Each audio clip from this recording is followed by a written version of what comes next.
나는 60 넘으면 일 그만두고 좀 놀면서 살 거야. 이 말을 우린 너무 쉽게 합니다. 열심히 일만 하다가 끝낼 순 없으니까 남은 인생은 좀 여유롭게 하고 싶은 거 하고 살고 싶으니까요. 그런데 현실은 냉정합니다. 오늘 이야기할 61세의 은퇴자는 젊은 시절 누구보다 성실했습니다. 하지만 은퇴 후 계획이 허술했고 놀면서 살겠다는 막연한 꿈이 결국 그의 통장 잔액을 바닥으로 만들었습니다. 이 얘기를 꺼내는 이유는 누구라도 비슷한 함정에 빠질 수 있기 때문입니다. 당신도 나도요.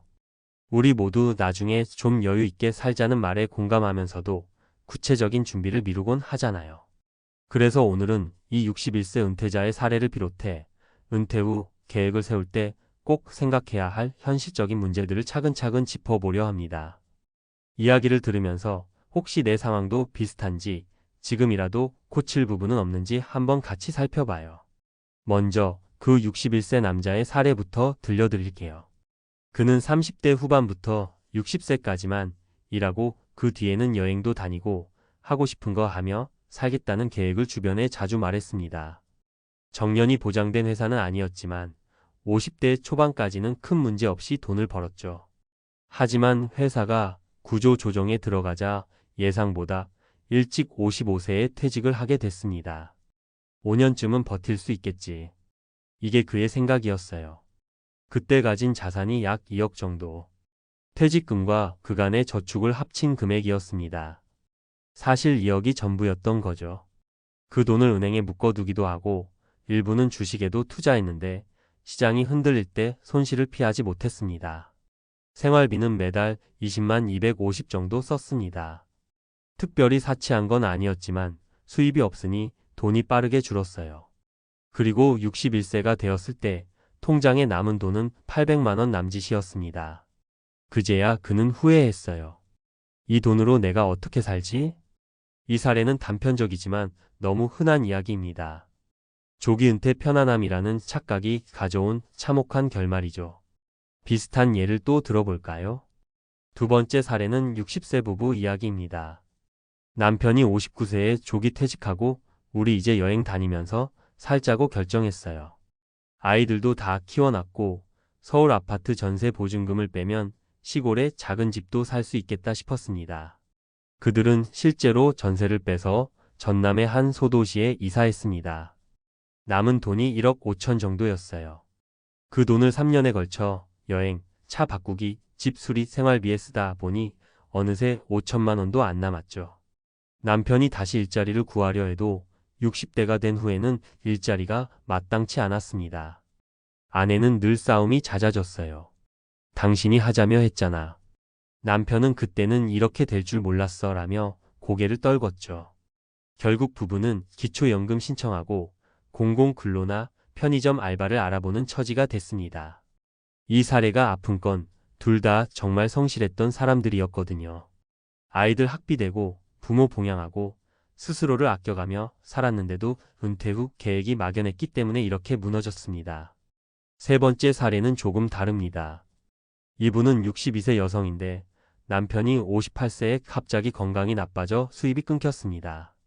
여성은 원래 우리 남편 퇴직하면 둘이 같이 쉬자, 여행도 다니자는 꿈을 키워왔어요. 그런데 병원비가 계속 나가면서 퇴직금의 절반이 날아갔습니다. 그 와중에도 나도 이제 일하기 싫다며 일을 그만두고 몇 달은 정말 놀며 살았습니다. 하지만 곧 현실이 찾아왔죠. 월세, 공과금, 병원비, 생활비가 쌓이자 무섭게 통장이 비어갔습니다. 결국 여성은 63세에 다시 식당 주방 일을 구했습니다. 손목이 아프고 허리가 끊어질 것 같다고 하면서도 먹고 살려면 해야지라며 눈시울을 붉혔습니다. 이분은 이렇게 말했습니다. 그때만큼 후회되는 시간이 없다. 그냥 조금만 더 일해두고 계획 좀 세워둘걸. 이 세 사례의 공통점이 뭘까요? 다들 열심히 살았고 조기 은퇴나 은퇴 후 삶을 꿈꿨습니다. 하지만 준비가 너무 막연했습니다. 놀면서 살겠다는 말은 너무 달콤하지만 실제로는 무서운 함정이 될 수 있습니다. 많은 전문가들은 말합니다. 조기 은퇴는 전략 없이 하면 독이 된다. 은퇴 후 30년 가까이 살 세상에서 고정 수입이 없으면 자산을 갉아먹을 수밖에 없거든요. 특히 한국은 공적연금이 충분치 않아서 국민연금 하나만으로 살기 어려운 사람이 많습니다. 연금 외에 수입원을 반드시 만들어야 하고 자산을 계획적으로 쪼개 써야 합니다. 또 의료비 같은 예기치 못한 지출을 반드시 대비해야 합니다. 앞을 나이니까요. 그리고 부부라면 서로의 기대와 계획을 솔직히 맞춰보는 시간도 필요합니다. 서로의 생각이 다르면 그게 나중에 치명적인 싸움이 되니까요. 자, 우리도 한번 스스로 물어봅시다. 나는 60 넘어서 진짜 뭘 하고 싶은가? 그걸 가능하게 할 돈이 있나? 없다면 지금 뭘 바꿔야 하나? 막연히 놀면서 살겠다고만 생각하지 말고 은퇴 후의 현실적 지출, 예상치 못한 상황, 일자리, 건강 문제까지 다 따져보는 게 진짜 준비입니다. 마지막으로 이런 말이 있습니다. 은퇴는 끝이 아니라 새로운 직업이다. 자신의 삶을 설계하고 운영하는 직업이요. 그만큼 전략이 필요합니다. 오늘 이야기한 61세 은퇴자의 통장 잔액이 남의 일이 아니라고 생각해 보세요. 지금이라도 늦지 않았습니다. 오늘부터라도 구체적으로 준비하면 됩니다. 우리 인생이 마지막까지 존엄하고 즐겁고 안전하려면 지금이 바로 시작할 때입니다. 이제 앞서 이야기한 놀면서 살겠다던 61세 은퇴자의 최후 통장 잔액 이야기를 바탕으로 이번에는 전문가적인 시각으로 한 단계 더 깊게 들어가 볼게요. 그래서 구체적으로 어떻게 준비해야 하죠? 많이들 이렇게 물으세요. 사실 답은 간단하지 않지만 꼭 짚어야 할 핵심은 분명합니다. 은퇴 후 삶을 설계할 때는 얼마를 쓰며 살 것인가에서부터 어디서 살 것인가, 어떻게 벌거나 유지할 것인가까지 실제 돈의 흐름을 끝까지 시뮬레이션해 봐야 합니다. 첫 번째는 생활비 현실 점검입니다. 많은 사람들이 은퇴하면 소비가 줄 거라고 착각해요.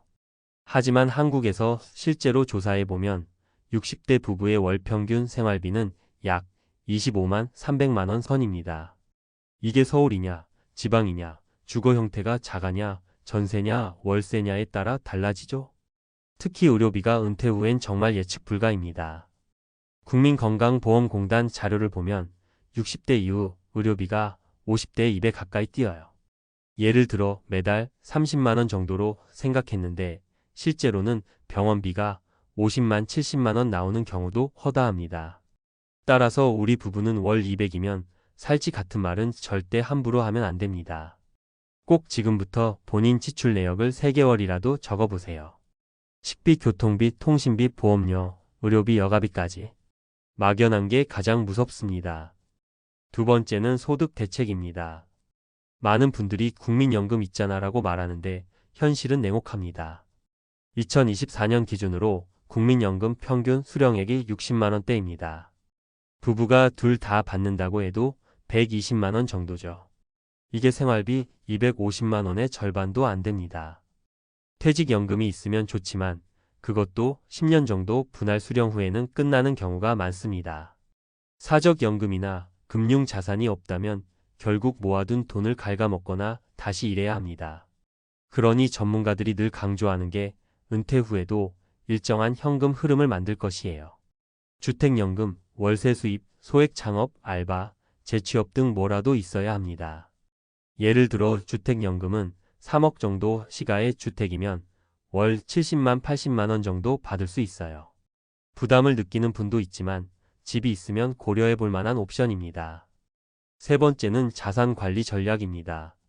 많은 분들이 내 재산은 이 정도니까 나눠서 쓰면 되겠지라고 쉽게 생각해요. 하지만 물가 상승을 간과합니다. 한국의 장기 소비자 물가 상승률을 2% 정도로 잡아도 20년 뒤에는 지금 200만 원이 300만 원 가치가 됩니다. 또 투자 위험도 큽니다. 한 사례로 60세에 2억을 갖고 있던 분이 은행 이자만 믿다가 매달 200만 원씩 쓰자 8년 만에 바닥났습니다. 이자는 2억에 대해 연 2%라야 400만 원 정도, 월 30만 원 남짓이었는데 생활비는 200이 넘었으니 당연히 깎였죠. 반대로 또 다른 분은 금융 자산을 60% 채권, 40% 주식으로 나눠서 20년을 운영했습니다. 평균 수익률이 연 4% 정도로 유지돼서 매년 인출할 금액이 늘어도 어느 정도 버틸 수 있었습니다. 즉, 너무 보수적으로만, 너무 공격적으로만 투자하면 둘 다 위험해요. 각자의 상황에 맞는 자산 배분 계획을 전문가 상담 받아서라도 설계해 두는 게 필요합니다. 네 번째는 주거 문제입니다. 앞서 이야기했던 60대 부부처럼 서울 전세 빼서 지방 내려가면 한동안은 여유가 생깁니다. 하지만 시골 생활비가 무조건 싸지는 않아요. 교통비, 차량 유지비, 의료 접근성 문제, 냉난 방비 등 숨어있는 비용이 많습니다. 그리고 집을 사면 유동성이 묶입니다. 결국 필요할 때 돈을 꺼내 쓰기 어려워지죠. 그래서 일부 전문가들은 아예 임대 살며 유동성 확보를 권하기도 합니다. 혹은 주택연금으로 월 현금 흐름 확보 전략을 설계하기도 합니다. 내가 어디서 어떤 집에서 살 건지까지 꼼꼼히 시뮬레이션해야 합니다. 다섯 번째는 건강과 돌봄 대비입니다. 노후의 가장 큰 변수는 건강입니다. 질병으로 인한 지출이 폭발하면 계획이 무너집니다. 특히 치매, 뇌졸중, 암 같은 질병은 치료비뿐 아니라 돌봄 비용이 큽니다. 한국보건사회연구원 자료를 보면 치매 환자, 가족의 연평균 부담 비용이 1천만 원이 넘습니다. 장기 요양보험이 있지만 본인 부담금도 만만치 않습니다. 그래서 전문가들이 건강보험 외에 실손보험, 간병보험 등을 60세 전에 정리해 두라고 조언합니다. 이것도 일종의 은퇴 준비 자산입니다. 마지막으로 부부간의 소통과 합의입니다. 사례들에서 봤듯이 부부가 서로 노후를 어떻게 살까에 대한 인식이 다르면 정말 큰 문제가 됩니다. 한쪽은 여행 다니며 살자는데 한쪽은 지금이라도 알바하자는 식이면 매일 싸우게 됩니다. 실제로 상담하다 보면 노후 자금이 문제가 아니라 부부 갈등이 문제라는 말이 나올 정도예요. 꼭 부부가 함께 앉아 얼마 쓰며 살 건지, 수입이 어떻게 될 건지, 언제까지 일할 건지 솔직하게 이야기해 봐야 합니다. 필요하면 전문가나 재무설계사를 중재자로 활용하는 것도 좋은 방법입니다. 정리하면 이렇습니다. 놀면서 살겠다는 말은 너무나 달콤하지만 무계획이면 독이 됩니다. 당신의 노후를 지킬 현실적이고 구체적인 전략은 바로 지금 세워야 합니다. 생활비를 정확히 파악하고 소득원을 설계하고 자산을 배분하고 주거 계획을 시뮬레이션하고 건강 리스크를 대비하고 부부가 소통하는 것. 이것이야말로 진짜 은퇴 준비의 핵심입니다. 이야기를 듣고 막막하다고 느끼셨나요? 괜찮습니다. 막막함을 인지하는 순간부터가 진짜 준비의 출발입니다. 오늘부터 당신의 노후를 지킬 준비를 시작해 보세요. 당신이 61세가 됐을 때 내 통장 잔액을 걱정하지 않고 당당하게 살 수 있게 말입니다. 한국에서는 1억으로 뭐 하냐고요? 솔직히 서울에선 전세도 어려운 돈이죠. 그런데 그 1억으로 매일 받아보며 여유롭게 살 수 있는 곳이 있다면요? 요즘 50대, 60대 사이에서 조용히 입소문 난 은퇴 이민지가 있습니다. 바로 태국 파타야입니다. 언뜻 듣기엔 관광지 아니야? 라고 생각하실 수도 있겠지만 지금은 은퇴자들의 생활지로 더 유명해지고 있어요. 은퇴하면 다들 말합니다. 이젠 좀 쉬면서 살고 싶다. 돈 걱정 없이 바다 보고 맑은 하늘 보고 맛있는 거 먹고 싶다. 그런데 현실은 어떻죠? 서울이나 수도권에선 하루하루가 긴장의 연속입니다. 공기 탁하죠. 병원은 사람 넘치고 장 보러 가면 물가에 한숨 나오고 이러니 많은 분들이 고민합니다. 정말 은퇴 후에도 한국에서 살아야 하나? 그러다 발견한 것이 파타야입니다. 그 시작은 단순했어요. 한 달 살기 정도로 가봤다가 머릿속을 딱 스치는 거죠. 여긴 내가 꿈꾸던 은퇴 생활인데? 첫 번째 사례 59세 김동섭 씨, 나는 더 늦기 전에 결정했다. 김동섭 씨는 대기업 퇴직 후 2년간 재취업을 시도했지만 현실은 녹록지 않았습니다. 월 200이 넘던 월급은 꿈이 됐고 마트에서 할인 상품만 찾게 되었다고 합니다. 그러다 유튜브에서 우연히 본 파타야 은퇴 이민 콘텐츠에 눈길이 갔습니다. 일단 2주간 둘러보자고 다녀온 것이 인생의 전환점이 되었죠. 한 달 숙소비 30만 원, 외식도 만 원이면 충분. 현지 병원도 생각보다 깔끔하고 무엇보다 사람들 표정이 밝더라고요. 김 씨는 1억 조금 넘는 보유 자산으로 파타야 콘도 한 채를 임대하고 한국에서 받는 소액연금과 틈틈이 유튜브 번역 아르바이트로 생활하고 있습니다. 한국에선 나이든 무직자였지만 여기선 자유로운 생활인입니다. 두 번째 사례 62세 이정숙 씨, 여기선 내가 살아있는 느낌이에요. 이정숙 씨는 남편을 일찍 떠나보내고 자녀들도 모두 미국으로 떠난 상황이었습니다. 늘 혼자 밥 먹고 TV 보다 잠드는 일상. 그냥 이렇게 늙는 건가 싶었어요. 그런데 친구의 제안으로 파타야에 같이 여행을 갔다가 생각이 달라졌습니다. 현지 한국 커뮤니티도 활발하고 아침마다 해변 산책하는 사람들, 시장에서 사온 망고 한 바구니에 2,000원이라는 가격에 문화 충격을 받았죠. 결국 그녀는 서울의 15평 오피스텔을 전세로 주고 그 돈 일부를 이용해 파타야에서 6개월짜리 임대 계약을 했습니다. 여기선 혼자가 아니에요. 매주 커뮤니티에서 요가도 배우고 노래 교실도 해요. 수미트입니다. 세 번째 사례 부부 은퇴자 박씨 부부 사이도 달라졌어요. 박씨 부부는 은퇴 후 서울에서의 삶에 갈등이 잦아졌다고 합니다. 공간도 좁고 하루 종일 붙어 있으니 사소한 말에도 다투게 되고. 그런데 파타야로 오니까 신기하게 부부 사이가 달라졌어요. 큰 이유 중 하나는 공간과 시간의 여유였습니다. 작지만 바다 보이는 콘도를 월 40만 원에 임대하고 매일 산책하고 수영장 다녀오고 저녁엔 현지 해산물 먹으며 이야기하고. 서울에선 같이 사는 게 싸우는 일이었는데 여기선 같이 사는 게 살아가는 느낌이에요. 박씨 부부는 돈 때문이 아니라 삶의 질 때문에 이민을 결정했다고 말합니다. 여기서 중요한 포인트는 단순히 물가가 싸다가 아닙니다. 파타야 은퇴 이민의 핵심은 적은 돈으로도 인간다운 삶을 꾸릴 수 있다는 점입니다. 숨 막히는 경쟁, 끊이지 않는 재취업 압박, 줄줄 새는 생활비. 그런 것들에서 벗어나 진짜로 쉼을 얻는 것입니다. 실제로 2024년 기준 파타야의 평균 콘도 임대료는 월 30만 50만 원대. 현지 외식은 한 끼에 2,500원 선. 게다가 60세 이상 외국인은 장기 체류 비자도 수월하게 받을 수 있어 행정 부담도 낮습니다. 영어 혹은 약간의 현지어만 익혀도 기본적인 커뮤니케이션에 문제가 없고 무엇보다 은퇴자 커뮤니티가 잘 형성되어 있어 외로움을 덜 수 있습니다. 많은 사람들이 말합니다. 은퇴 후엔 돈보다 건강이 중요하다. 맞습니다. 하지만 진짜 중요한 건 내가 원하는 방식으로 하루를 살 수 있느냐입니다. 그런 의미에서 파타야는 돈을 쓰는 곳이 아니라 삶을 다시 얻는 곳일지도 모릅니다. 1억으로 불가능할 것 같던 삶. 그게 파타야에선 현실이 됩니다. 늦기 전에 한 번쯤 진지하게 물어보세요. 지금 내가 원하는 은퇴는 어떤 모습인가요? 혹시 답이 여유, 자연, 건강, 인간다움이라면 파타야는 분명 그 정답의 일부가 되어줄 수 있습니다. 많은 분들이 이렇게 묻습니다. 그래도 낯선 나라에서 혼자 살 수 있을까요? 병원은 괜찮을까요? 언어가 안 되면 무섭지 않나요? 충분히 이해되는 걱정입니다.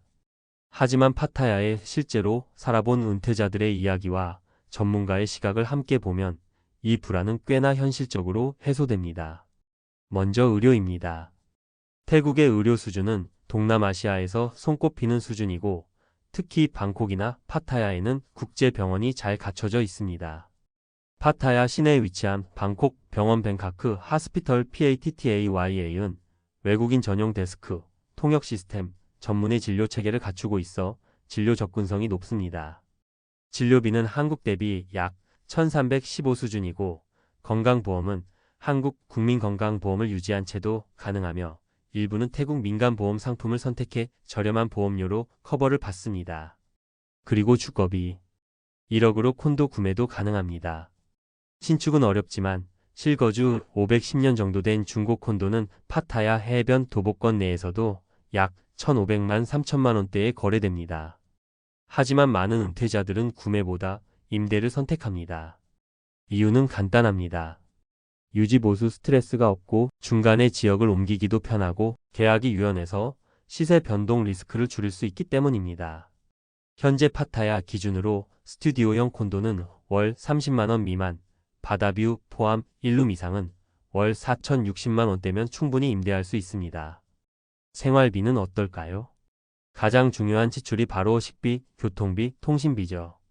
파타야에 거주하는 한국인 은퇴자들의 평균 생활비를 보면 두 사람이 외식 위주로 살 경우 월 80만 원 내외, 직접 요리를 병행할 경우 5,060만 원 선이면 충분하다고 말합니다. 대중교통은 썽태우연지, 소형, 트럭형 대중교통을 1회 400원 정도에 이용할 수 있고 택시는 1천, 2,000원대로 단거리 이동이 가능합니다. 휴대폰 요금은 월 1만 5천 원 정도의 유심요금제로 무제한 데이터 사용이 가능하고 카카오톡, 유튜브 등도 자유롭게 사용할 수 있습니다. 그렇다면 비자는 어떻게 할까요? 60세 이상은 태국 롱스테이 비자 O-A 비자를 신청하면 됩니다. 이 비자는 연 단위로 갱신되며 은행 잔고나 연금 수령 확인 서류만 갖추면 비교적 수월하게 발급됩니다. 요건은 대표적으로 태국 은행 계좌에 약 80만 바트 한화 약 3천만 원 이상 예치하거나 월 연금 6만 5천 바트 이상 수령 증빙. 하지만 중요한 점은 이 금액을 소비하는 돈이 아니라 보유 증명용 자산이라는 것입니다. 실제로는 매달 10만 150만 원 정도면 넉넉한 생활이 가능하다는 것이 파타야 장기 체류자들의 공통된 증언입니다. 그리고 외로움이나 문화 충격은 어떨까요? 파타야에는 한인 커뮤니티가 매우 활발합니다. 매주 정기적으로 모이는 한인 커피 모임, 한국인 교회, 골프 동호회, 걷기 모임, 온라인 커뮤니티에 카카오 오픈 채팅방, 밴드 등을 통해 서로 정보를 주고받고 도와주고 있습니다. 중요한 건 이곳에서의 인간관계는 지위나 돈 중심이 아닌 진짜 사람 중심이라는 점입니다. 서울에선 누구와도 밥 먹기 어려웠는데 여기선 매일 누군가와 자연스럽게 어울려요. 라는 말이 나올 만큼 관계의 밀도와 여유가 다릅니다. 결국 요약하면 이렇습니다. 소득이 적더라도 1억 안팎의 자산만 있어도 언어를 유창하게 못해도 혼자라도 파타야는 은퇴자의 삶의 질을 완전히 다르게 만들어주는 곳입니다. 한국에선 이 돈으로는 안 돼요 라는 말을 자주 듣지만 파타야에선 이 정도면 충분해요 라는 말을 듣게 됩니다. 지금 당신이 선택하지 않으면 10년 후에도 똑같은 질문을 할 수 있습니다. 그때 파타야 갔어야 했는데. 늦기 전에 여유롭게 살고 싶은 당신을 위한 선택지. 그 이름이 파타야일 수 있습니다. 조기 은퇴 준비는 현대인의 삶에서 빠르게 주목받고 있는 주제입니다. 많은 사람이 조기 은퇴에 대한 로망을 품지만 이를 제대로 준비하지 않으면 생각보다 더 큰 어려움에 직면할 수 있습니다. 이 에세이에서는 조기 은퇴를 준비할 때 사람들이 놓치고 있는 주요 사실들을 다루고 이를 통해 왜 면밀한 준비가 필요한지를 알아보겠습니다. 1. 충격적인 사실 비용은 예상보다 더 많다. 조기 은퇴를 준비할 때 가장 큰 착각 중 하나는 필요한 생활비를 과소평가하는 것입니다. 대부분 사람은 현재 생활비만 계산하고 향후 물가 상승이나 예상치 못한 의료비, 예기치 못한 사고 등에 대해 충분히 고려하지 않습니다. 예를 들어 한 친구인 민수 씨는 50대 초반에 은퇴를 결심했습니다. 충분한 저축이 있다고 자신하며 계획을 실행했지만 몇 년 뒤 예상치 못한 의료 문제가 발생해 큰 비용이 들었습니다. 이로 인해 그는 예정보다 더 빠르게 저축을 소진하게 되었고 경제적 불안감을 다시 느끼기 시작했습니다. 2. 두 번째 사례, 사회적 단절로 인한 우울증. 조기 은퇴 후 생기는 또 다른 문제는 사회적 단절입니다.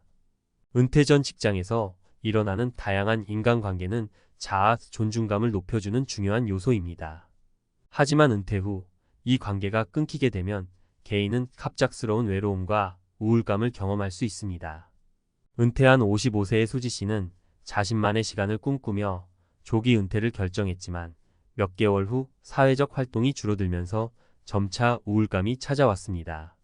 수지 씨는 은퇴 후의 삶을 자유롭다고 생각했지만 갑자기 늘어난 시간과 감소한 인간관계로 인해 상실감을 느끼게 된 것입니다. 이를 통해 조기 은퇴 준비에 있어 인간관계와 사회적 활동의 중요성을 무시해서는 안 된다는 것을 알 수 있습니다. 3. 마지막 사례, 직업이 아닌 정체성을 잃다. 많은 사람에게 일은 단순히 돈을 버는 수단이 아니라 자신의 정체성을 이루는 중요한 요소입니다. 조기 은퇴 후 많은 은퇴자는 자신의 가치를 잃어버렸다는 느낌을 받습니다. 58세에 은퇴한 김 씨는 직장에서 높은 성과를 내며 인정받는 삶을 살았지만 은퇴 후에는 무력감과 함께 내가 누구인가? 라는 고민에 빠지게 되었습니다. 그는 은퇴 후에도 작은 프로젝트나 자원봉사활동을 통해 자신의 존재, 가치를 찾으려 노력했지만 초기에는 그 공허함을 채우기 어려웠습니다. 이를 통해 우리는 조기 은퇴를 고려할 때 단순한 경제적 준비뿐만 아니라 자신이 은퇴 후에 무엇을 할 것인지에 대한 명확한 계획도 필요하다는 것을 배울 수 있습니다. 조기 은퇴를 성공적으로 준비하는 방법. 재정적 준비의 중요성, 생활비, 예상치 못한 의료비, 그리고 물가 상승 등을 충분히 고려한 재정 계획이 필요합니다. 예산을 보수적으로 잡고 예상치 못한 상황에 대비해 비상금을 확보하세요. 사회적 관계 유지. 은퇴 후에도 사회적 활동을 이어갈 수 있는 계획을 세우는 것이 중요합니다. 지역 사회 모임, 봉사활동, 취미생활 등을 통해 다른 사람들과의 관계를 유지해야 합니다. 삶의 목적 찾기. 조기 은퇴 후 자신의 삶에 의미를 부여할 활동을 계획하세요. 새로운 기술을 배우거나 창의적인 프로젝트에 참여해 보는 것도 좋은 방법입니다. 김 씨처럼 은퇴 후 무력감을 느끼지 않기 위해 사전에 은퇴 후 목표와 일정을 미리 설정해 두는 것이 필요합니다. 결론. 조기 은퇴는 매력적일 수 있지만 현실적으로는 복잡한 문제들을 수반할 수 있습니다. 단순히 경제적 준비만으로는 충분하지 않으며 정신적, 사회적 대비도 함께 필요합니다. 위 사례들을 통해 알 수 있듯이 충실한 계획과 지속적인 준비만이 성공적인 조기 은퇴의 열쇠입니다. 조기 은퇴의 준비는 단지 언제 은퇴할지를 결정하는 것을 넘어서 어떻게 은퇴 후의 삶을 지속적으로 만족스럽게 유지할 수 있을지를 고민하는 과정이기도 합니다. 앞서 언급한 사례들은 경제적 측면뿐만 아니라 심리적, 사회적 도전들도 무시할 수 없음을 보여줍니다. 이제 우리는 이러한 도전들을 어떻게 극복할 수 있을지 좀 더 구체적인 전략을 살펴보겠습니다. 4. 계획의 유연성. 예기치 않은 변화를 대비하라. 조기 은퇴를 계획할 때 흔히들 한 가지 계획에만 의존하는 경우가 많습니다. 그러나 은퇴 후 상황은 생각보다 변동성이 클 수 있습니다. 예기치 못한 경제 상황의 변화, 건강의 악화, 개인적인 사고 등은 우리의 계획을 뒤흔들 수 있습니다. 따라서 유연한 계획이 필수입니다. 예를 들어 직장을 일찍 그만둔 57세의 민철 씨는 예상했던 주식 투자 수익이 갑작스러운 경기 침체로 인해 대폭 줄어들며 큰 타격을 입었습니다. 민철 씨는 결국 은퇴 후 재정 상황을 재조정해야 했고 부업을 시작하며 상황에 맞춘 새로운 재정 전략을 세우는 데 많은 에너지를 쏟았습니다. 이를 통해 유연한 계획과 다양한 수익원의 필요성이 더욱 강조됩니다. 5. 심리적 준비. 은퇴 후의 자존감 유지. 은퇴 후에는 직업과 함께 자신의 자아도 잃었다는 느낌을 받을 수 있습니다. 이래서 오는 성취감과 사회적 지위를 통해 자존감을 유지했던 사람들은 특히 이러한 공허감을 크게 느낄 수 있습니다. 그러므로 은퇴 후 자존감을 유지할 방법을 미리 생각해 두는 것이 중요합니다. 예를 들어 정년퇴직 후 봉사활동을 시작한 혜진 씨는 처음에는 이를 통해 느꼈던 자부심을 잃고 힘들어했지만 지역 봉사활동에서 새롭게 역할을 맡으며 다시 자존감을 회복할 수 있었습니다. 그 활동을 통해 그녀는 타인을 도울 때 느껴지는 보람과 새로운 관계를 형성하며 자아의 새로운 면을 발견하게 되었습니다. 6. 커뮤니티와 네트워킹의 가치. 조기 은퇴 후 중요한 것은 네트워킹입니다. 혼자만의 은퇴 생활은 오히려 외로움을 심화시킬 수 있습니다. 따라서 은퇴 후에도 새로운 커뮤니티에 속하거나 기존의 인맥을 유지하는 것이 필요합니다. 54세에 조기 은퇴한 영수 씨는 직장 동료들과의 관계를 통해 많은 활력을 얻었지만 은퇴 후에는 그 관계가 점차 소원해졌습니다. 이에 대응하여 그는 다양한 취미 모임에 참여하고 새로운 친구를 사귀며 은퇴 후의 생활의 활력을 되찾았습니다. 이를 통해 영수 씨는 은퇴 후의 삶이 단순히 개인적인 자유로움이 아닌 사람들과의 관계와 교류가 중요함을 깨달았습니다. 7. 경제적 대비. 포트폴리오 다각화. 재정적 준비는 조기 은퇴의 성공 여부를 결정짓는 핵심입니다. 그러나 단순히 은퇴 자금을 저축하는 것으로는 부족할 수 있습니다. 경제적 리스크를 최소화하려면 포트폴리오 다각화가 필요합니다. 다양한 투자 방법을 활용해 예상치 못한 경제 변동에도 대응할 수 있는 기반을 마련하세요. 예를 들어 주식, 부동산, 연금, 소액 투자 등 다양한 방법으로 자산을 분산시킨 은수 씨는 경제 불황 속에서도 비교적 안정적인 재정 상태를 유지할 수 있었습니다. 이처럼 투자 다각화를 통해 재정적 안전망을 확보하는 것이 중요합니다. 마무리. 조기 은퇴는 큰 결단이며 준비 과정에서 놓치는 중요한 요소들이 많습니다. 단순히 재정적 여유가 있다고 해서 성공적인 은퇴 생활이 보장되는 것은 아닙니다. 심리적 준비와 사회적 교류, 유연한 계획, 경제적 대비 등 모든 요소가 조화롭게 작용해야 합니다. 앞서 언급한 다양한 사례들처럼 현실적인 대비책과 구체적인 전략을 마련해 두는 것이 중요합니다. 은퇴는 끝이 아닌 새로운 시작입니다. 그 시작을 안정적이고 만족스럽게 만들기 위해 지금부터 철저히 대비하는 것이 필요합니다. 50대에 들어서면 누구나 마음속으로 이런 질문을 던지게 됩니다. 나 은퇴해도 괜찮을까? 평생을 직장에서 바쁘게 달려왔지만 정작 은퇴가 눈앞에 다가오면 그동안은 마치 남의 이야기 같았던 노후 준비가 갑자기 내 문제가 됩니다. 그런데 일본은 좀 다릅니다. 한국보다 먼저 초고령 사회에 진입한 일본은 이미 수십 년 전부터 중장년층의 은퇴 준비를 개인 책임의 시대로 받아들여왔고, 이를 사회 전체가 함께 준비하는 시스템으로 키워냈습니다. 반면 한국은 어떤가요? 아직도 많은 사람들이 국민연금만 믿거나 자녀 뒷바라지에 인생을 다 쓰고 노후의 빈곤에 빠지는 일이 비일비재합니다. 나는 아직 괜찮아 하다가 갑자기 퇴직 통보를 받고 매달 빠져나가는 고정지출 앞에 멘붕이 오는 분들 주변에서 많이 보셨을 겁니다. 그렇다면 왜 일본은 다르고 우리는 그만큼 못 따라가는 걸까요?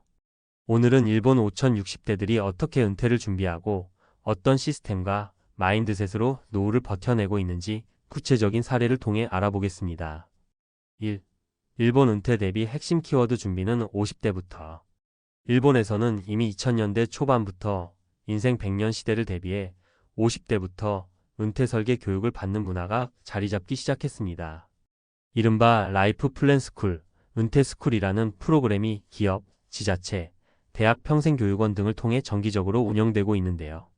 이 교육에서는 단순한 재무 설계뿐 아니라 아래의 내용을 포함합니다.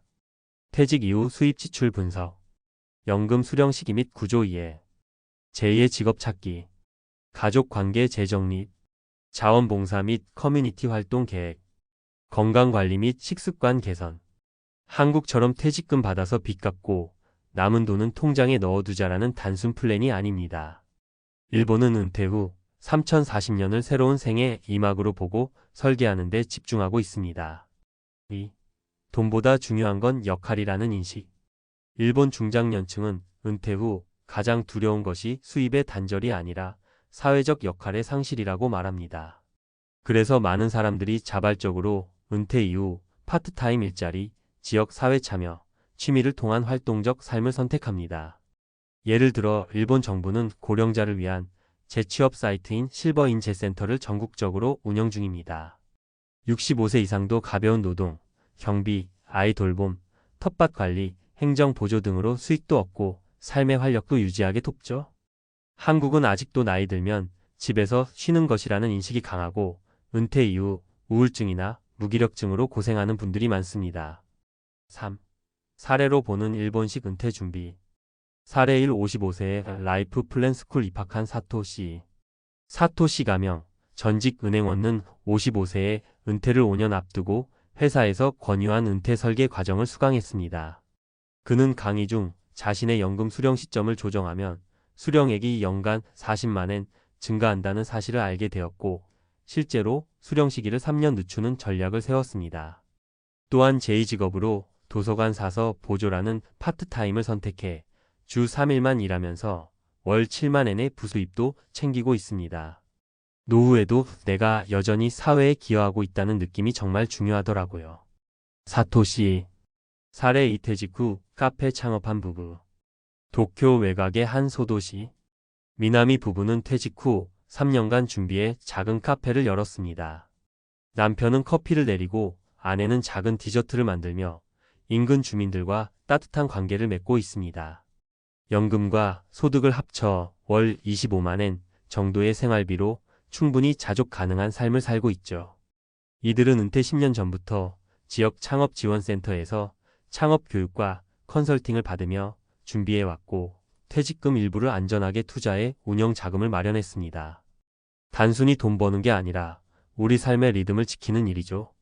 미나미 부부 사례 3실버 인재센터 통해 재취업한 68세 남성. 오사카에 사는 마스모토 씨는 65세에 퇴직한 뒤 3개월간 아무 일도 하지 않고 시간을 보냈습니다.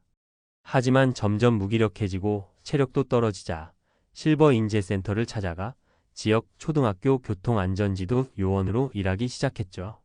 하루 2시간, 월 15일 근무하면서 5만엔 정도의 소득이 생기고 아이들과 인사 나누며 하루를 시작하는 삶이 큰 활력이 됐다고 합니다. 혼자 집에 있었으면 아마 병이 났을 겁니다. 지금은 하루하루가 보람이 있어요. 마스모토 씨. 4. 한국도 배워야 할 일본의 은퇴 문화. 일본이 특별히 부유한 나라이기 때문에 이런 준비가 가능한 건 아닙니다. 오히려 일본도 장기 불황, 연금 고갈 우려, 고용 불안이라는 문제를 겪고 있습니다. 그런데 차이는 마인드와 시스템에 있습니다. 은퇴를 끝이 아니라 변화의 시작으로 보는 관점. 기업과 지자체가 함께하는 교육 시스템. 고령자에게도 일할 기회를 주는 사회적 플랫폼. 노후에 필요한 것은 돈만이 아니라 사회적 연결이라는 인식. 한국도 이제는 국민연금이 얼마 나오냐 보다 내가 70세에도 어떤 역할을 할 수 있을까를 묻는 시대가 되어야 합니다. 맺은 말. 지금 준비하면 늦지 않습니다. 일본의 중장년층이 은퇴를 공부하고 설계하고 실행하는 모습을 보면 한 가지가 분명해집니다. 노후는 저절로 준비되지 않는다는 것. 우리는 50대, 60대에 더 큰 결단을 내려야 합니다. 한국에서도 점점 이런 흐름이 생겨나고 있습니다. 지금이 바로 나의 은퇴 설계를 막연함에서 구체적 플랜으로 전환할 때입니다. 당신의 은퇴 후 30년이 불안이 아닌 기대와 설렘의 시간이 되기를 바랍니다. 지금 일본에서 그 힌트를 얻어보세요. 일본 5060대는 이렇게 은퇴 준비합니다. 한국과 충격적 차이.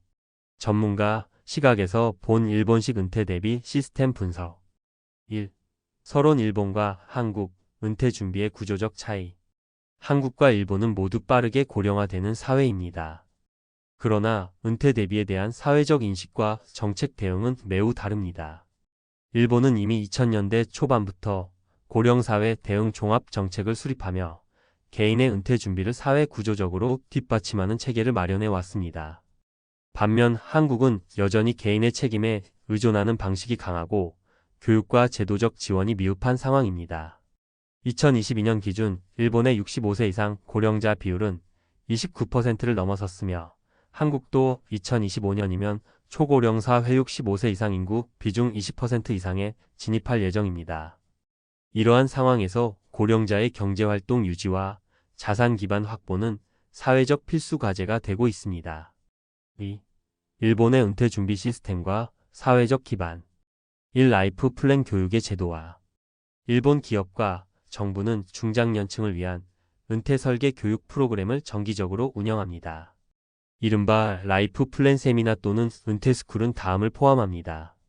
공적연금 및 기업연금의 구조와 수령 전략, 은퇴 후 지출 구조 시뮬레이션, 세제 혜택 및 저축 전략, 건강보험 개요보험 제도 이해, 제2의 커리어 설계 및 경력 전환, 사회적 고립 방지를 위한 커뮤니티 활동.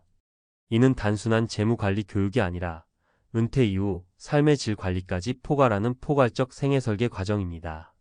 기업은 퇴직 예정자에게 이 프로그램을 의무적으로 수강하도록 하는 경우도 많습니다. 이 실버 인재센터 고령자 일자리 제공 플랫폼.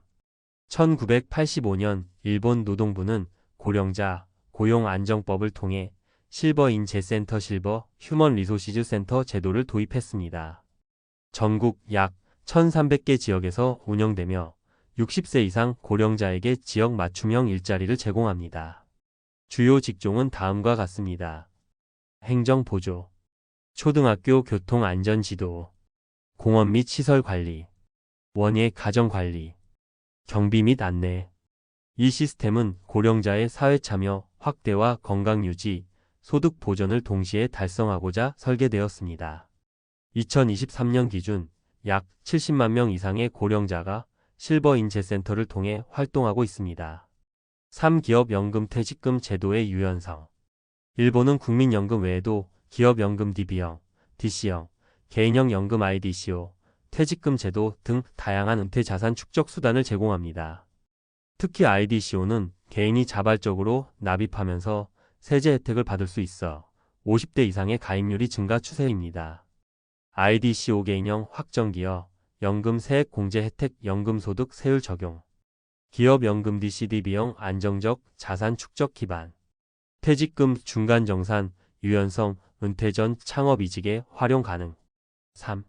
일본식 은퇴 전략의 사회적 성과 일본 내 다양한 연구와 통계를 보면 이러한 준비 시스템은 다음과 같은 효과를 보이고 있습니다. 노후 파산 감소 70세 이후 경제적 빈곤율이 한국보다 낮음.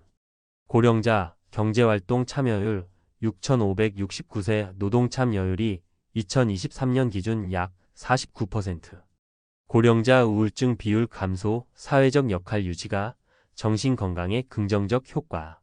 자산의 조기 소진 방지 공적사적 연금 분산 구조로 유연한 자산 관리 가능. 4. 한국과의 비교 왜 우리는 따라가지 못하는가? 한국은 아직도 은퇴 준비에 있어 지나치게 공적연금과 퇴직금에 의존하고 있으며 사전교육과 사회참여 프로그램이 취약합니다. 2023년 기준 국민연금 실수령액은 평균 58만 원 수준으로 노후 생계를 감당하기엔 턱없이 부족합니다. 게다가 기업의 은퇴 설계 교육은 사실상 전무. 고령자 일자리는 대부분 고된 육체 노동 중심. 제2의 직업 설계 지원 인프라 부재. 공적 사적 연금 비중 불균형 사적 연금 활성화 부족. 한국은 아직도 퇴직금 국민연금이면 충분하다는 인식이 강하며 구체적 은퇴 시뮬레이션이나 생애 설계 교육이 부족합니다. 5. 전문가 재현 한국이 배워야 할 일본의 4가지. 은퇴 교육의 체계화. 고용노동부 차원에서 중장년 생애 설계 교육을 제도화해야 함. 고령자 맞춤형 일자리 플랫폼 구축. 실버 인재센터와 유사한 지역 기반 시스템이 필요함. 사적연금 활성화 및 세제 지원 확대. IDCO와 같은 개인형 퇴직연금 도입 검토 필요. 생애 임학 설계의 사회적 인식 확산. 은퇴는 소멸이 아닌 전환이라는 패러다임 전환 필요. 맺은 말. 일본의 은퇴 준비는 단순히 자산 축적을 넘어 노후의 질을 높이기 위한 생애 전략입니다. 한국도 급속한 고령화를 앞두고 있으며 지금 시점에서 중장년층을 위한 종합적 은퇴 지원 체계가 시급히 요구됩니다. 정책, 기업, 개인 모두가 은퇴 이후 30년을 함께 설계하는 문화를 만들 때 고령사회는 위기가 아닌 새로운 기회가 될 수 있습니다. 지금 필요한 건 어떻게 버틸까가 아니라 어떻게 살아갈 것인가에 대한 명확한 답변입니다.